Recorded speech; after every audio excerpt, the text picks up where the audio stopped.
special products and factoring because in calculus, at the spur of the moment, you see an expression, you should be able to factor out the expressions because in algebra, the factored form is always the simplified form. So you can identify how to factor a certain expression by the name itself. For example, it says here common monomial factor. It means that it will be common in all your terms. And monomial means a single term. All right, so let's say, for example, I have 5x squared minus x. Okay, now you see x is common in both expressions. So therefore, there is a common monomial factoring in this expression.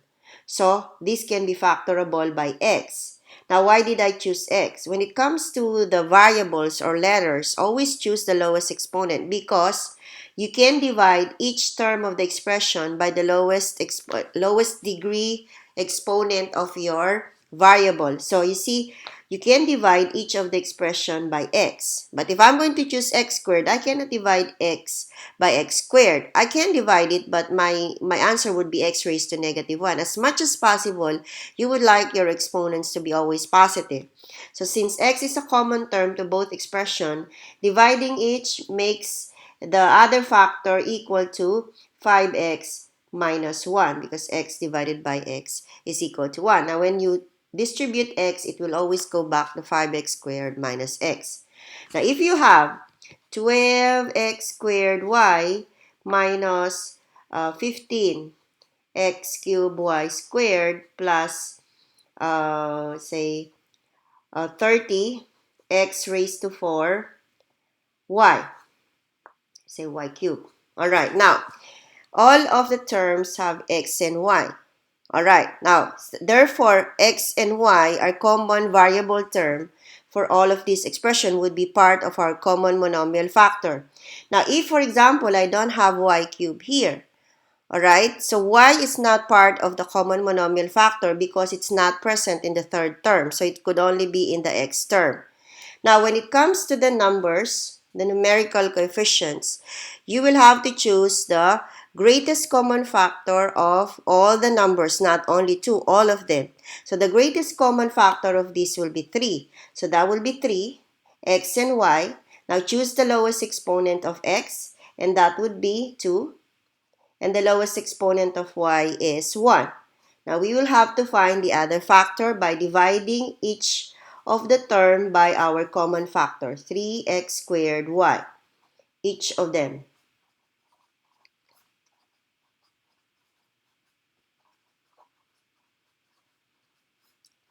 And I hope that even without doing this in the future, you would be able to identify the other factor. Now remember, the exponents of the variables should be subtracted and the numbers should be divided. So 12 divided by 3 is 4. You see, you can cancel all of these, so you'll only have 4 here. Minus 15 divided by 3 is 5. And subtracting the exponents for x is x, and subtracting the exponents of y will be y2. So that will be it. And then 30 divided by 3 is 10. Of course, you have x squared, y squared. Okay? Now, let's say, for example, I have this expression. This could happen, 20 x minus 4 squared minus 15 x minus 4 raised to 3 plus 25x minus 4 raised to 4. Now, the common factor will be x minus 4. It's a binomial common factor, but it could happen too. So, like you consider it like one expression. You remember, if terms are in parentheses, they are considered as one expression. And the common factor of the numerical coefficient is 5. And then you have x minus 4. Choose the lowest exponent, which is 2. And so therefore, when you factor out, use a bracket to indicate that it's one common group for the second factor of our common monomial factoring. So you have x minus 4 divided by each of them. All right, so you will have to subtract the exponent. It's going to be 0. That's any number raised to 0 is 1. So 20 divided by 5 is 4. So you have 15 divided by 5 is 3. Then, of course, you subtract the exponents, give us 1. So you don't need to write it. Plus 25 divided by 5 is 5. X minus 4. 4 minus 2 is 2. So that's how you divide. That's how you factor, even if the common terms are binomial expressions. Now we will go to the next one, which is the difference of squares. So from the name itself, again, it means that you will subtract, and then the terms are difference of two squares. It means that each of them have square roots. For example, I have x squared minus 25. So as you can see, you take them as a difference, and I can take the square root of x squared and 25. So you see, this has factors of sum and difference of two terms. The square root of x squared is x. The square root of 25 is 5. So you take the sum and difference. Now, of course, when you find out if it's correct, you have to FOIL the method. Okay, so you'll have x times x, that's x squared. X times negative 5 is negative 5x. 5x times 5 times x is 5x.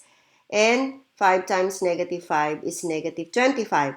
That's cancelled out, x squared minus 25. In most cases, students are simply multiplying x by x and 5 and negative 5. But in reality, you're actually FOILing it. The reason why you can do that, because the middle terms will have inverse, will have additive inverse. That's why it becomes 0. But it's not really multiplying only the first terms and the second terms. You really need to FOIL it. That's the reason why you have x squared minus 25 as a result. Because if you have the sum and difference of two terms, then the reason why you can do this, let's say 15 and x minus 15, all right, is because it's equivalent to a certain special product that it would be x squared minus 25, since these are sum and difference. But in other terms, you cannot do that. I can multiply only x times x squared, minus 15 times negative 15 is 225. I can do this because it is a special product. Remember, special product means there's a certain characteristic of you that can only be applied to you. That's why you're treated special. All right? However, in some instances, you cannot do this. Let's say I have that. I can't do that kind of method. I really need to FOIL it. So it only happens when your two factors are sum and difference. Other than that, you still need to FOIL them. Okay. Now, let's say you have 25 x squared minus 36y squared. So the factors would be the square roots of each. That's the square root of this is 5x. Let's say I make it 12 so that I will emphasize something. You have plus 6y raised to 6. So what happens to the exponent is you will divide the exponent by 2. All right? When you square root letters, let's say x raised to 16, you just simply divide this by 2. Is because your index here is 2, this is raised to 1/2, and 16 divided by 2 is 8. So this is x raised to 8. So you divide the exponents of the letters when you're taking them as a square root. So this will be now 5x minus 6y raised to 6. So this can also happen. Let's say, for example, I have 4x raised to 4 minus 25y plus 3 raised to 8. Now, why is this considered difference of squares? Because I can take the square root of this. I have a square root of 25, which is 5.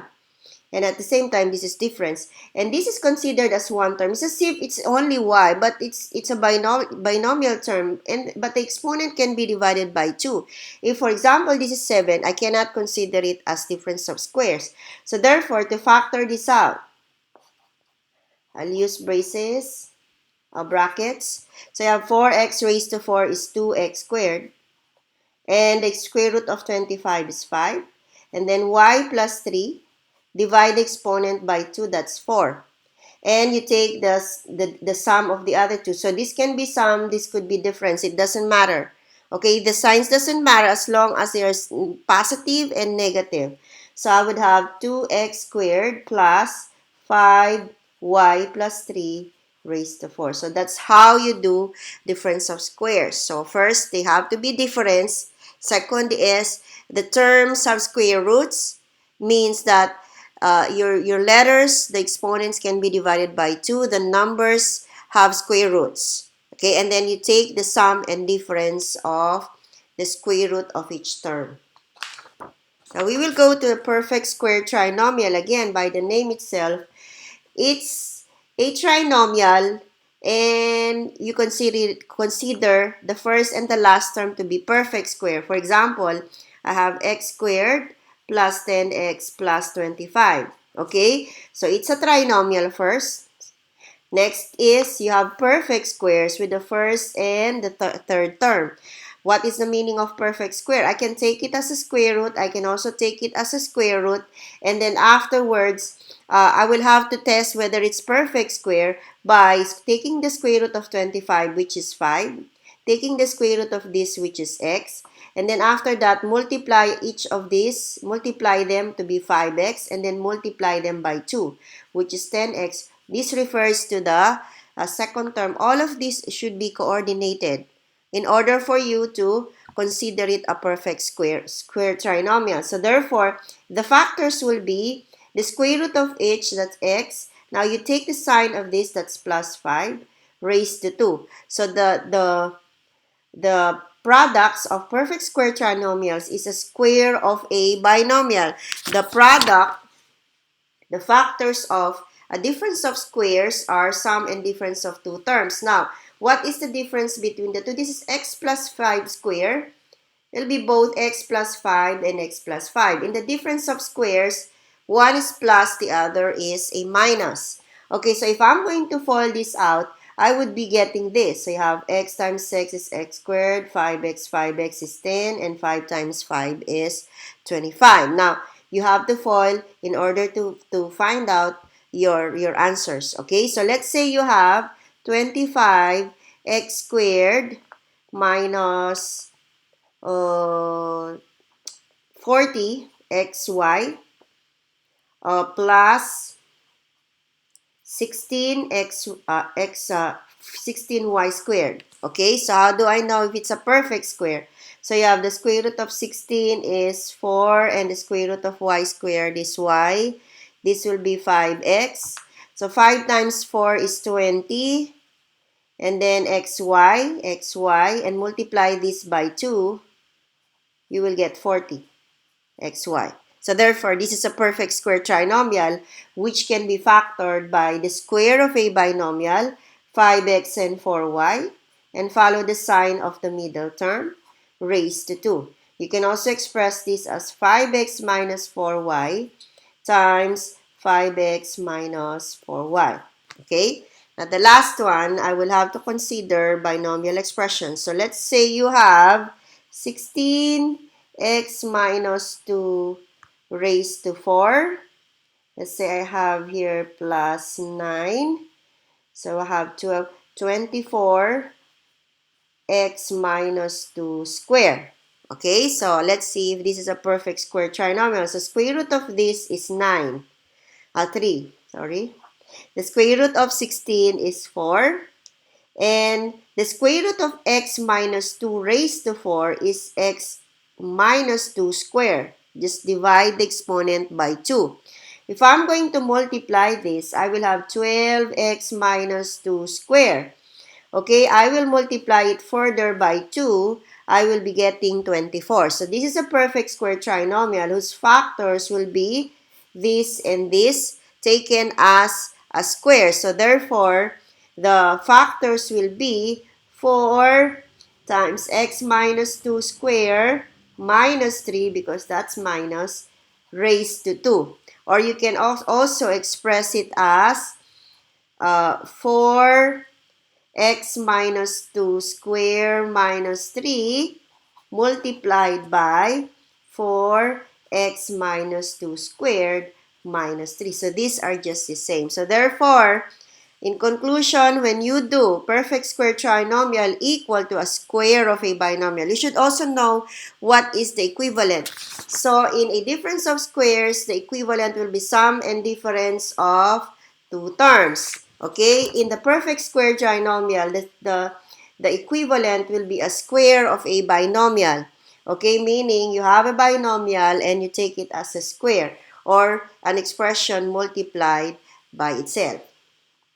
We will go to quadratic trinomial where a equals 1. What's the meaning of that? I have a quadratic trinomial and the number beside x squared is 1, although it doesn't show. So how do we do this?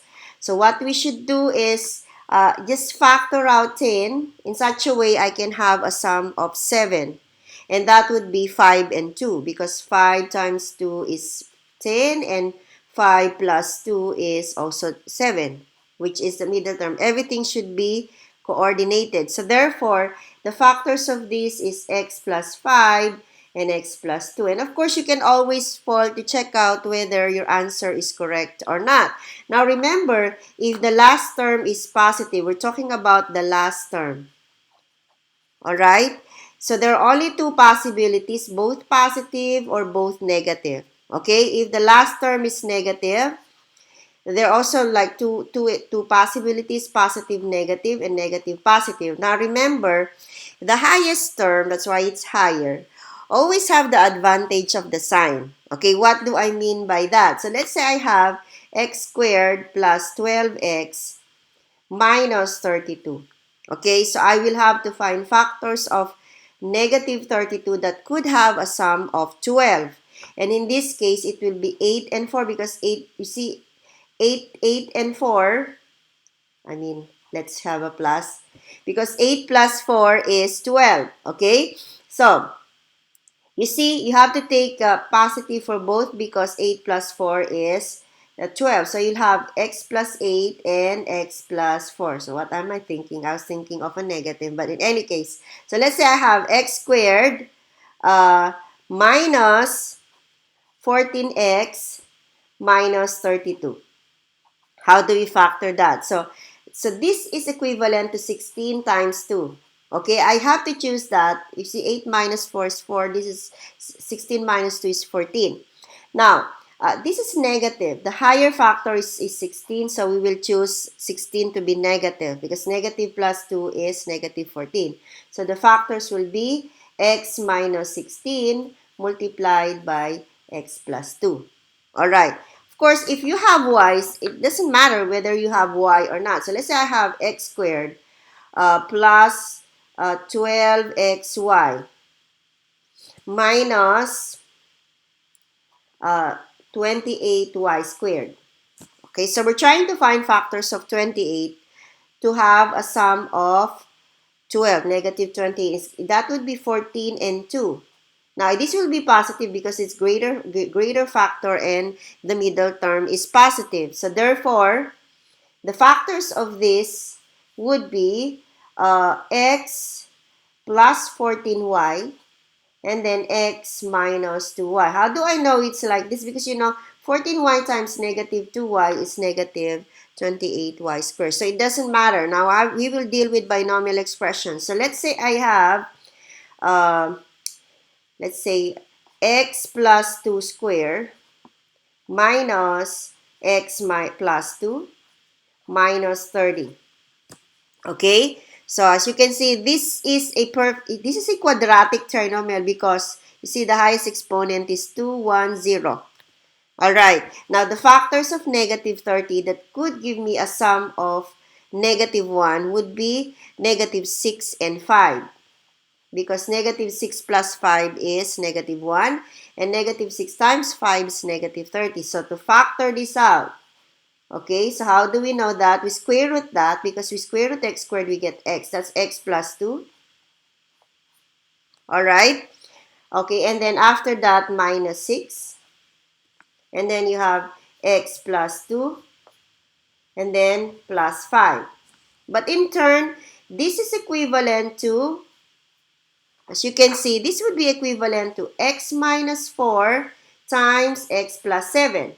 So therefore, if I'm going to simplify this is actually equivalent to x squared plus 3x minus 28. Now, let's find out if that is really the case. So as you can see, this x plus 2 square will give us a perfect square trinomial from our previous lesson.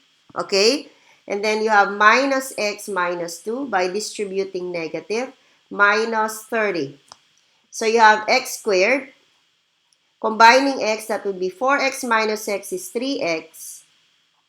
And then 4 minus 2 is 2 minus 30 is negative 28. As you can see, they are actually the same. So it means that we did the right thing. By expanding our expression, doing that, we always come up with the same answer.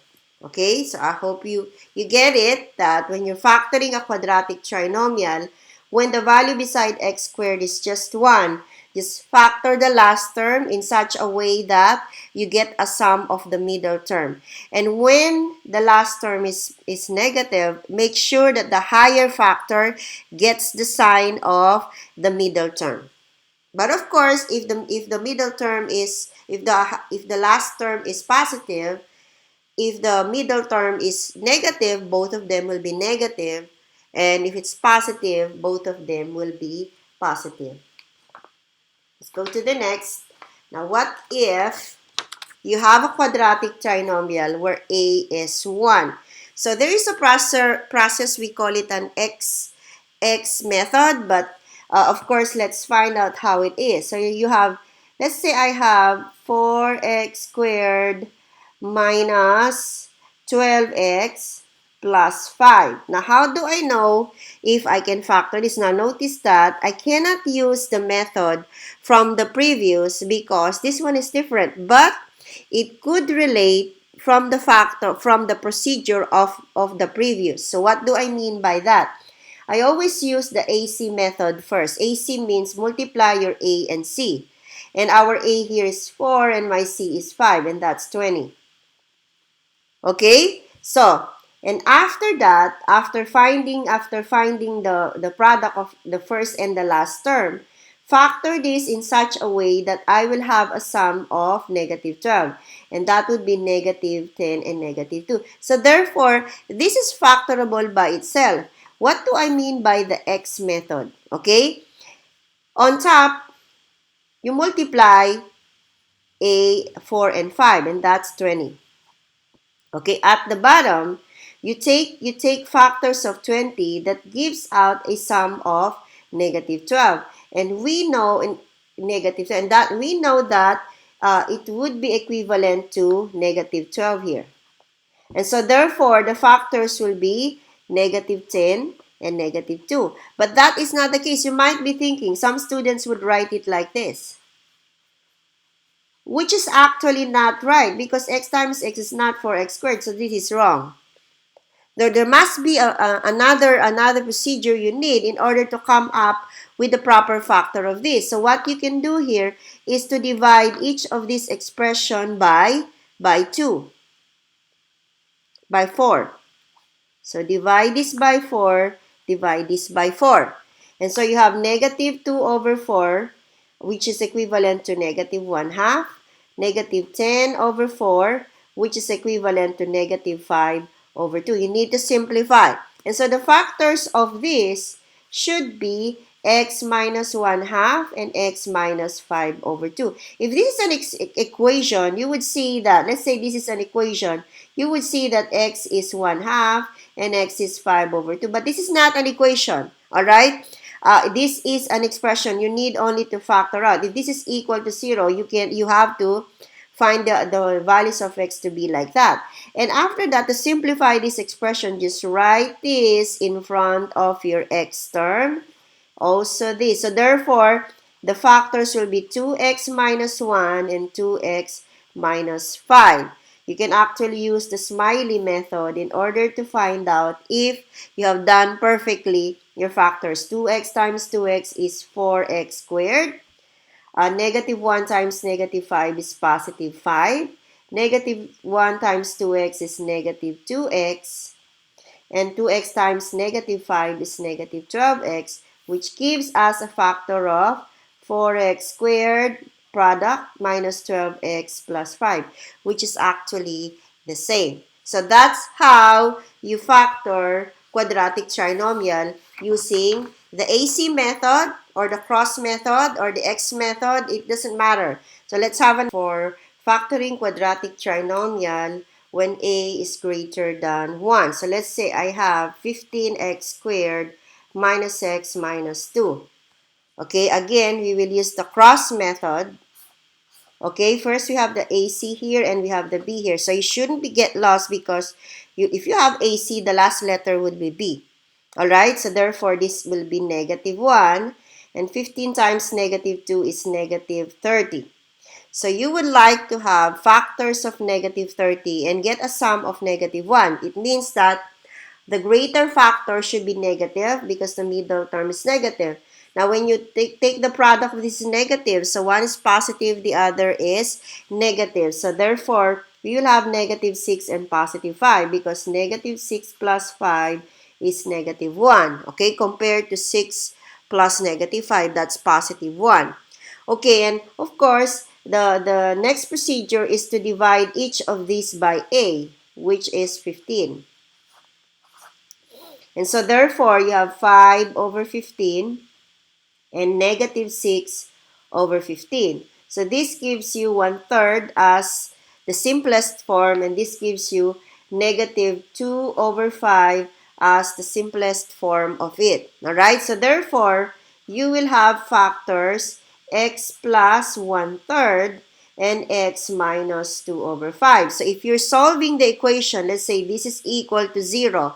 Alright, your x will be negative 1/3 and positive 2 over 5. But we're not solving it, we're trying to factor it. So if to simplify this, you have 3x plus 1. So put this in front and put this in front, multiplied by 5x minus 2. And of course, if I'm going to multiply this using smiley, alright, you have 3x times 5x is 15x squared.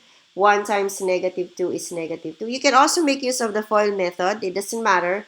You will get the same answer.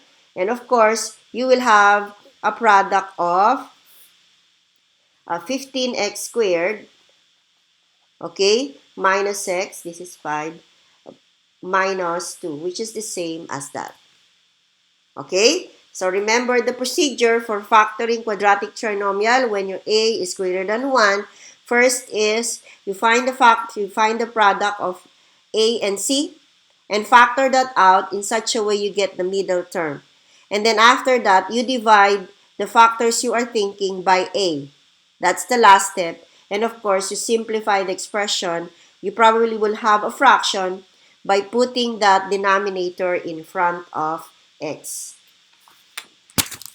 Now, we will go to the sum of two cubes. Okay, from the name itself, you have a sum and you have a cube. Cube means you have a cube root for the number. For example, I have x cubed plus 8. I have a cube root of 8, which is 2. I have a cube root of x cubed, which is 1, x raised to 1. Now, remember, in the square root, you will divide the exponent of your letter by 2. In the cube root, you will divide the exponent by 3. Okay, so therefore, the first method is to cube root this, x. And then the second method is to cube root 8, and that's 2. And then you follow the sign, plus. Okay, now, the factors of a sum of two cubes will have to be a binomial and a trinomial. So you have a binomial and you have a trinomial, which is almost a perfect square trinomial, but it's not. I'll show it to you later on. Okay, after that, when you take out the binomial, this doesn't count anymore. Okay, you will have to focus. It's like a spiral method here and then here. Okay, because the mistake of students is then when they factor out, they keep on looking the original expression. When you do it, of course, you set it aside. You can only like look back to it when you check. So focus now your attention to the second. Alright, so you have to square this. That's x squared. Okay, multiply them, you will have 2x. But take the opposite sign. So negative 2x. And then square 2, which is positive 4. Okay, when I fold this, I will go back to x cubed plus 8. Look, you have x times x squared is x cubed. X times negative 2x is negative 2x squared. X times 4 is positive 4x. You have 2 times negative 2 is negative 4x. 2 times x squared is positive x squared. And then you have 2 times 4 is positive 8. Okay, 2 times, where am I? 2 times x squared is 2x squared. Okay, so as you can see, this is cancelled. This is also cancelled. You have x cubed plus 8 as an answer. So it goes back to its original form. So let's say you have, I will consider also y. So let's say I have 125x cubed plus 27y raised to 6. Okay, so this has a cube root, which is 5. This has a cube root, which is 3. Cube root of this is x raised to 1. Cube root of this is y squared, because 6 divided by 3 is 2. So this will have 5x, and this will have 3y squared, and this is a plus. Okay, then after that, again, this is spiral, something like that. So consider this now. You are through with this. So focus your attention here. Square this. That's 25x squared. So square 5x. Okay? And then multiply 5x times 3y is 15xy squared, and take the opposite. So you have negative 15xy squared. And then after that, square 3y squared will give you positive 9y cube. Well, what happened? 4. So as you can see, if I'm going to multiply 9y raised to 4 by 3y squared, I would be able to get 27y raised to 6. Same thing, if I multiply 25x squared times 5x, I will be able to get 125x cubed. But of course, you need to do the foiling in order for you to properly check whether your answer is correct or not. So when you factor sum of two cubes, just cube root the first term and the second term, and then after that, focus on the binomial factor now to get the trinomial factor by taking the square of the first term, and then multiply the two terms and take the opposite sign, and then multiply the second term by itself. Now we will go to the last, which is the difference of two cubes. From the name itself, you're taking it as a difference. For example, I have x cubed minus 1/8. Alright, so again, this is a perfect cube because the cube root of x cubed is x. This is also a perfect cube because the cube root of 1/8 is 1/2. Okay, so therefore I can factor this by the same thing as what I did with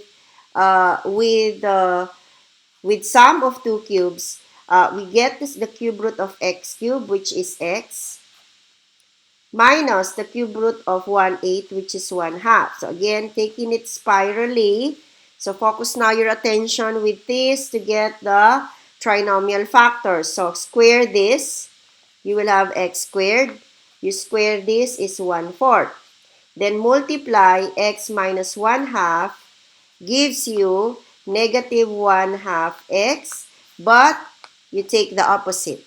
So therefore, this will be x squared minus 1/2 x plus 1/4.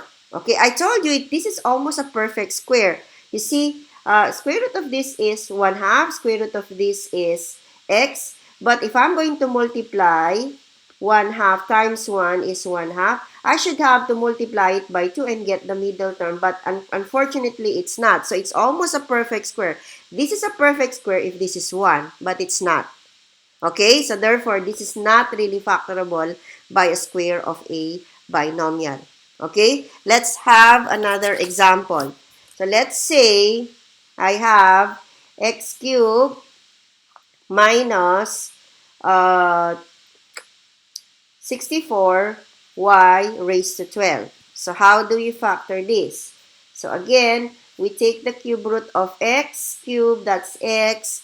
Cube root of this is 4y raised to 4 because 12 divided by 3 is 4, and take the sign. Then from here, you go here. Okay, so don't mind this anymore. Focus your attention here. So that's x squared. Multiply this, you get 4xy raised to 4, and take the opposite sign. That's positive 4xy raised to 4. And then square this, so positive 16y raised to 8. You see, if I'm going to multiply this, I'll get that. If I'm going to multiply this, I'll get that. Okay, I hope it's clear. Now, as a summary, we will factor completely.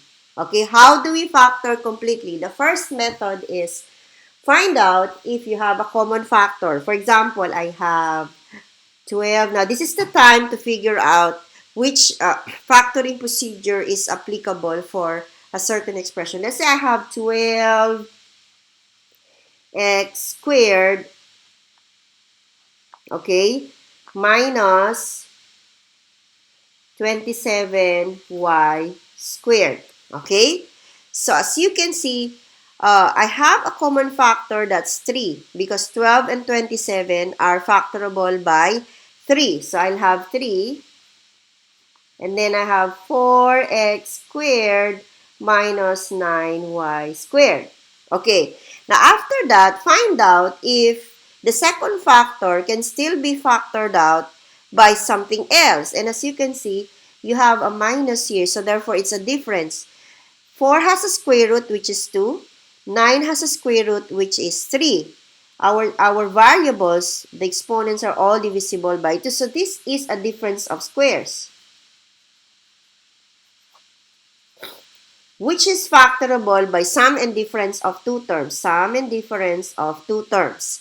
So what do I mean by that? So we take the square root of 4x squared, that's 2x. Square root of 9, that's 3y. And then we take the sum and difference, 2x minus 3y. So this is the complete factoring of this expression. Okay, I hope that's clear. Now, let's say, for example, I have 16x raised to 4y minus 54xy raised to 4. Okay? So first, you need to factor out if by common monomial factor, if it's applicable. So you see here, 16 and 54 are both divisible by 2. Okay? I have common term x and y, so both of them. And I have to choose the lower exponent. In the x, it's 1. In the y, it's 1. So therefore, I can divide both expression by 2xy. So you see, 16x raised to 4. I'll put it here so that you would see. And then you have 54xy raised to 4 divided by 2xy. 16x raised to 4 y divided by 2xy is 8x cubed. Okay, 54 divided by 2 is 27. X is cancelled. Here, y is cancelled. Y raised to 4 minus y is y cubed. So, this one, if you're going to look at this, it is a difference of 2 cubes. Okay, what is the difference between the two? This difference of squares because the exponents of the variables can be divided by 2 and the numbers have square roots.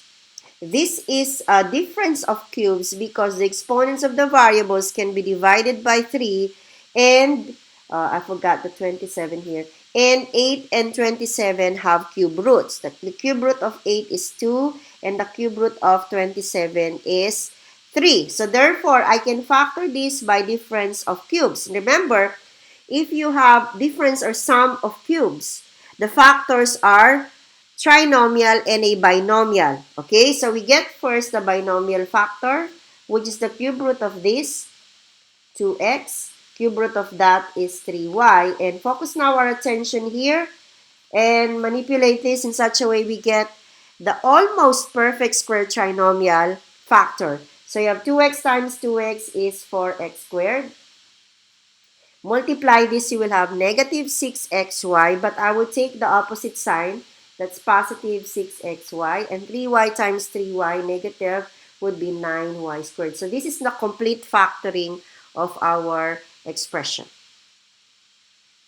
And that will be all about the basic factoring procedures we have. And I hope it helps you and figure out how is it possible to simplify a common expressions by just identifying the special product and the appropriate factoring for that special product.